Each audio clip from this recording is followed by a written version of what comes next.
Hey guys, it's Killswitch95, and today we're going to be looking at a game I had in one of the rarest vehicles on the NA server, the Panzer V4, which, yes, I got from the black market.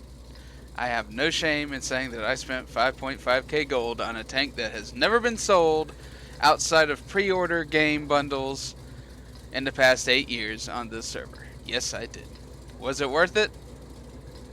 Well, let's see.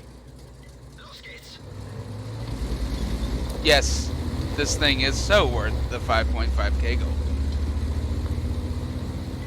So we're on Lakeville, it's a tier 6 game, and when I first got the tank I wasn't really sure at what it could do, so I played it a little bit more passive, but 25 battles in, yes, the notions people said about this thing being very much like a tier 5 E50 were not all without some truth. It can be aggressive.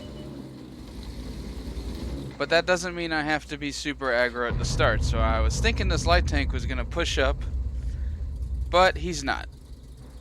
But I'm still in a solid overlooking position, so I'm going to do just that for a few minutes. Now what is this tank? This tank is a pre-beta, pre-sale tank for before the game even went live on this server 8 years ago. Outside of that, you couldn't get this tank, at least not on the NA server. I'm gonna fluff some shots at the VK. I heard that it went on sale once before on the EU server, but I don't play on EU.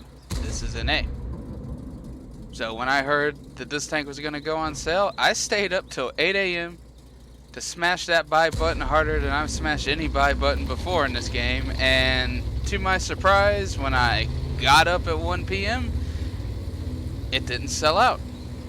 And if I recall, this tank did not sell out. But back to the game.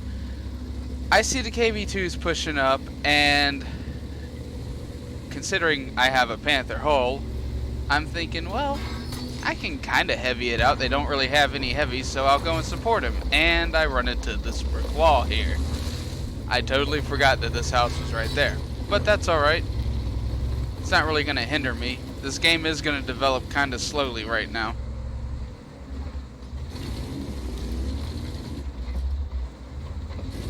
Now I don't get spotted here. I didn't want to peek all the way out. I noticed that my commander's cupola is pretty high up on the tank, so it's going above the ridge line. But I'm not.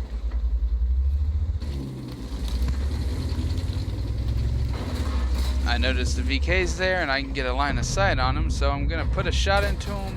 I'm honestly not sure if that went in. I know that one didn't go in, and I know I'm spotted now. So I'm going to pull back a bit. This thing does not take artillery hits very well at all. I'm not sure of what the roof armor on the hull is, but if it's German, it's probably got distinctly weak roof armor. So now that their Panzer V4 is dead, I'm going to move up more into a crossfire position because I've only got 2 meters less than max spotting range on this. So I'm going to try and maybe outspot the 59. But no, I'm not going to outspot the 59. I'm trying to get some light tanks or something to move up and spot the VK, but it's just not happening.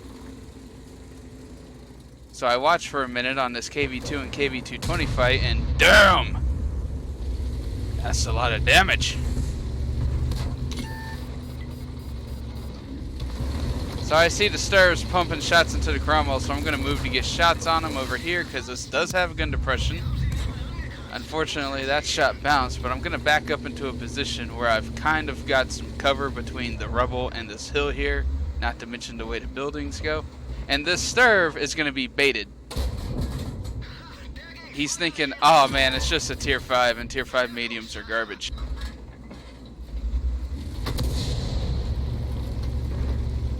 I correctly guessed that Artie was fixing to shoot at me because, once again, this thing does not take Artie hits very well.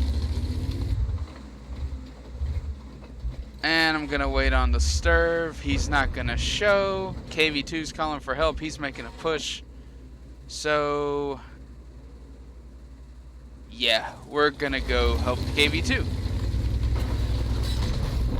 who just majorly fucked over that VK. The Cromwell gets the KV, and so far, I'm not really having a great game. But pretty soon, the 5916 is going to get lit up, and I'm going to shoot at him, and I'm going to shoot him again, and I'm not going to lie, this is a good shot.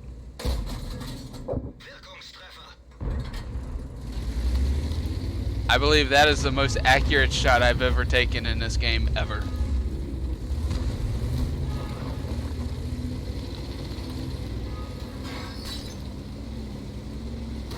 But now we're closing in on the north, and this is where things start to develop a little bit more actively than the past few minutes. It's been a pretty mediocre game so far. I'm gonna get spotted by the Hellcat. I'm gonna get shot by the Hellcat. And the fact that he only hit me for 107 tells me he's got the high DPM 76mm, so I'm gonna stay out of his line of sight. And because of him having that DPM, I'm contemplating how am I gonna advance. And I think using these houses are gonna be my best bet. Here's a surprising notion. With the reload of this tank and high explosive, it gets a whopping 3,300 DPM at tier 5.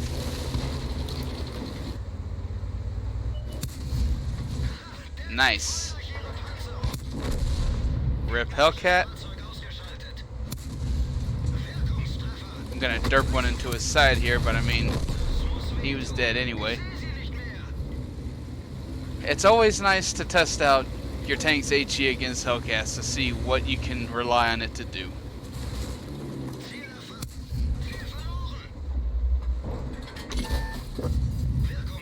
I know the Type's gonna go get the left, so I ain't even worried about it. I'm going after the VK and the Panzersyphilis here. Yeah, that's what I call it, the Panzersyphilis. I don't know, the tier 5 German toaster TD. I'm expecting to hit the VK first, but I see he's way down there, and then I see that the Panzersyphilis just killed this Type 64, so considering he's probably going to support the VK, I'm going to reload HE. And I get him in the side.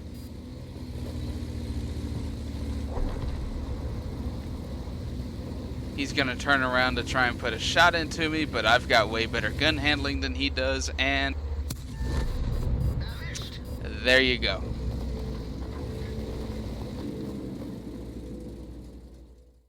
There we go. 25th game into Panzer V-4 and my first Mark of Excellence. I've never gotten a Mark of Excellence on a tank this quick before, and I'm not going to lie, it's probably because almost nobody has played this tank, because almost nobody has this tank.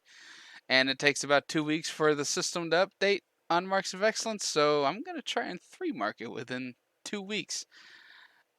We'll see how that goes. Anyway, I'll catch you on the next one.